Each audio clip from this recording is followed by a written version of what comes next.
దేశ విచ్ఛిన్నం కోసం డీఎంకే అధ్యక్షుడు స్టాలిన్ తహతహలాడుతున్నారు. భారతదేశంలో స్వయం ప్రతిపత్తి గల రాష్ట్రంగా అవకాశం ఇవ్వాలంటూ ఆయన డిమాండ్ చేశారు. తమిళనాడు అసెంబ్లీలో ఈ మేరకు స్టాలిన్ ఒక తీర్మానాన్ని ప్రవేశపెట్టారు. అధికార పార్టీ తీర్మానం కావడంతో ఇది తేలికగా ఆమోదం పొందింది.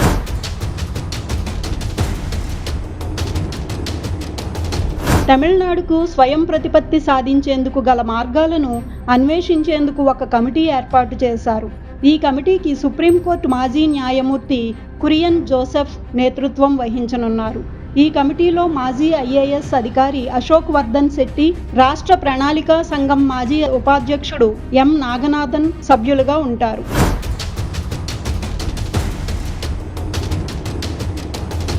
ఈ కమిటీ రాష్ట్ర స్వయం ప్రతిపత్తిని నిర్ధారిస్తుంది. సిఫారసులతో కూడిన తుది నివేదికను ఈ కమిటీ 2 ఏళ్లలో ప్రభుత్వానికి సమర్పించనుంది. వచ్చే జనవరిలో మధ్యంతర నివేదిక సమర్పించాలి. త్రిభాషా విధానం పేరుతో కేంద్ర ప్రభుత్వం తమపై హిందీని బలవంతంగా రుద్దడానికి ప్రయత్నిస్తోందని స్టాలిన్ ఆరోపించారు. తమిళనాడు సర్కార్ జాతీయ విద్యా విధానాన్ని తిరస్కరించినందున కేంద్ర ప్రభుత్వం రాష్ట్రానికి రావాల్సిన 2,500 కోట్ల నిధులను ఆపేసిందని విమర్శించారు.